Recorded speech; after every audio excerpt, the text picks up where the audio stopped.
2001 set in motion the project for a new American century. Then Vice President Dick Cheney, with his multinational corporation Halliburton, sought to make America the first global empire in history, establishing military bases throughout the world and being the center of the oil and gas economy. But with the stalemate of the war in Iraq and the emergence of China as a global economic power, that fantasy dissolved within a decade. Comparing what's going on now with that vision that Dick Cheney had 10, 12 years ago of the Americans controlling energy or the battleground of liquid war in Central Asia, completely vanished. It's a completely new game now. Asia Times correspondent Pepe Escobar argues that the new China Silk Roads, officially known as the Belt and Road Initiative, are the epicenter of today's energy economy, connecting Europe, Asia, and Africa like never before. If we go back to basic geopolitics, early 20th century, it leaves the islands. It's the heartland totally connected, back at the center of the world.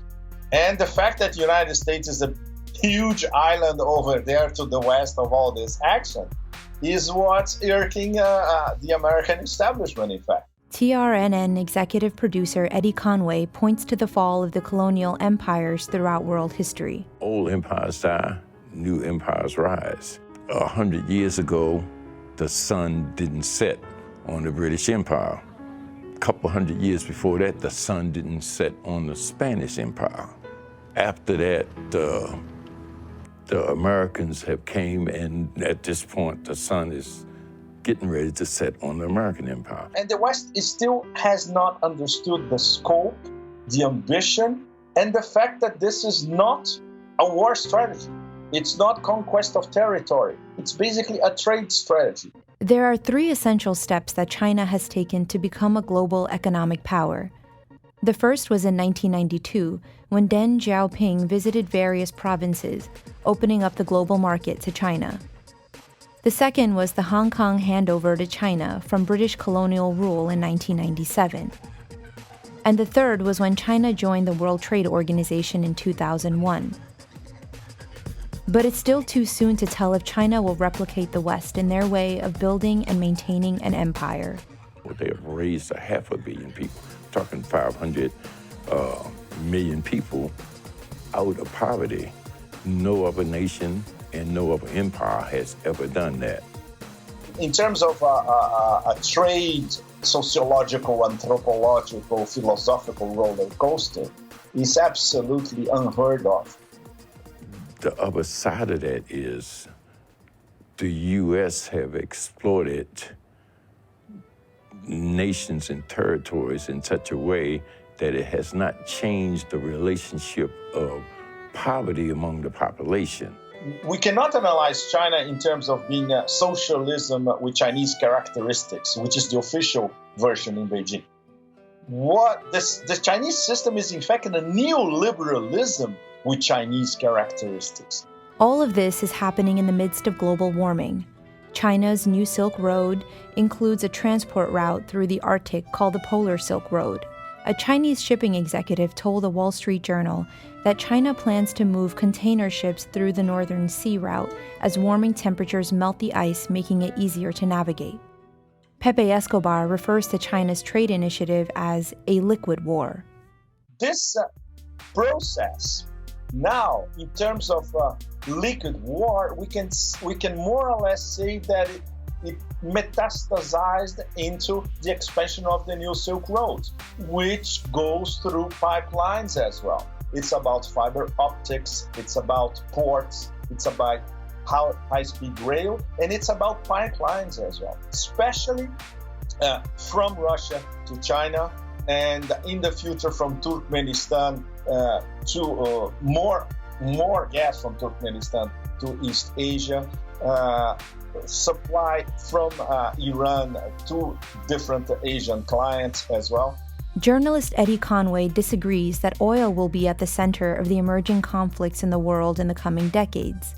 Instead, Conway argues that the geopolitical backdrop will be about controlling the world's water supply. I don't think, honestly, that it's going to be about oil. I think we are reaching the point of water. Drinkable water is becoming scarcer. It's a critical point in the Middle East, say, for instance. It's a critical point in the Midwest, here in the United States. Right now, you look at the Colorado, California, you're looking at places where we're getting to a point where they have to curtail the use of water. I think that's our problem in the 21st century. Oil or water, liquid war no less. America's liquid wars of the late 20th and 21st century are having dire consequences for millions of poor people who have been displaced across the global south because of wars for oil. There are currently over 70 million people living as refugees in the world today. The refugees that we see from Afghanistan, from parts of Central Asia bordering Afghanistan, from Iraq since 2003, from some other countries bordering Iraq, from Libya and parts of Africa, because Libya was a sort of a lid containing immigration across the Mediterranean, from the southern Mediterranean to Italy, Spain, and southern Mediterranean. These were wars of choice by the United States military, by the United States establishment, and by NATO. And there is never, in any serious discussion that we have, for instance, in Europe, which I follow very closely, there is no direct relation between these wars of choice by the West and the refugee crisis. But who really runs the show? Who controls the future of the world? Who are the masters of the universe?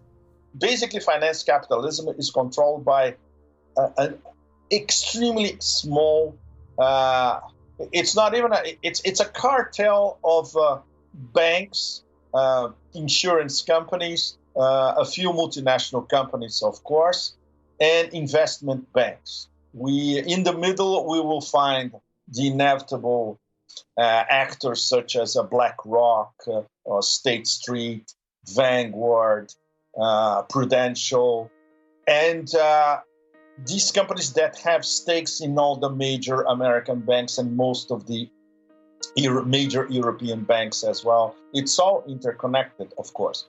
We have the role of the Bank of International Settlements in Switzerland, which is the central banks of all central banks. This is all interconnected. And these are the actual masters of the universe. It's not in terms of a conspiracy, but these are the managers of how do we run the global economy. Extraction, logistics, and finance. In the context of global warming and the shifting away from fossil fuels, major financial institutions are trying to offset their foreseeable loss in oil and gas investments into another fund, the latest hot economy, the emerging green revolution. Yet these same companies are not seeking to divest from arms manufacturing. There is a real disconnect between the struggle for a green economy and the struggle for a world without war. For example, the Carbon Disclosure Project, an international organization that encourages government officials and companies to disclose their emissions risk assessment, recently gave the arms manufacturing company Lockheed Martin a high grade, an A, for their disclosure of emissions risk assessment. At the same time, it has also been reported that the U.S. military is one of the largest emitters of greenhouse gases in the world. On June 7, 2019, the Pentagon and Lockheed Martin reached a $34 billion deal to design and develop 478 fighter aircrafts, each at $80 million and all dependent on fossil fuel energy. With this grim picture, how can social justice movements organize to abolish neoliberal globalization? You have to build institutions. You have to build things that take care of the needs of the people. You cannot resist militarily, economically, or any other kind of way politically until you first organize among the masses around the things that they need to survive. And I think this is where Huey was right at. Survival pending revolution was really an important piece. Is a wave of democratic socialism adequate to address the current issues that threaten the future of humanity and the planet? Escobar remains skeptical. We still don't have the actors that are going to work as leaders. For instance, when we have Slavoj Žižek or Chantal Mouffe saying that the future is left populism, and they say, look, the possible leaders for left populism in the West could be Jeremy Corbyn and Bernie Sanders. That's not enough. I'm sorry. Jeremy Corbyn and Bernie Sanders, they don't have the big picture. They don't understand the big picture. They will need a sort of Plato's Republic council of elders, of wise men to advise them. Former Baltimore Black Panther Eddie Conway shares his experience as well as some lessons activists can learn about the Panthers carrying out revolution and building an international movement against the American empire. The one thing that actually threatens the multinational corporations around the globe is the United Fronts. You're fighting like a monolith. And everything that you throw against the monolith rebounds and hits you back. Every movement has been destroyed, and deliberately so, with armed forces internally and externally, and it always looks like it's a one-off. It always looks like, oh, this is the only time that's going to happen. But that's the way in which capitalism have always worked.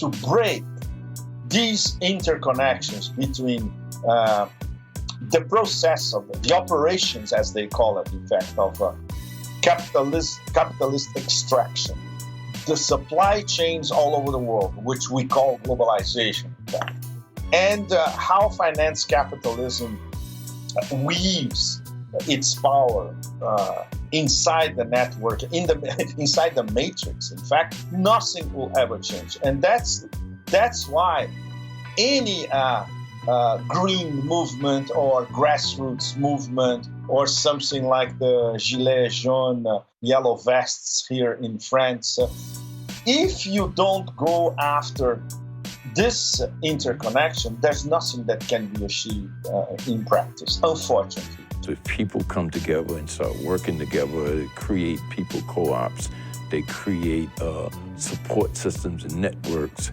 and they support each other, and they're no longer operating in silos, that gives people the power to redirect the resources to benefit themselves.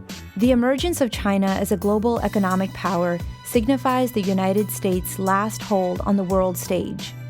But this cannot be viewed outside the context of global warming, which impacts every living species on the planet. Writing for The Intercept, climate activist Naomi Klein calls for unions, environmental activists, Black Lives Matter, and indigenous activists to form a historic bloc, a unity and struggle of progressive social forces fighting the good fight for a redistribution of wealth and a world without war. We're either going to go into a dystopia, a worldwide fascism, or either we're going to break this machine. And if we don't break this machine, it will eventually destroy the planet. Not the planet will be here, but we probably won't.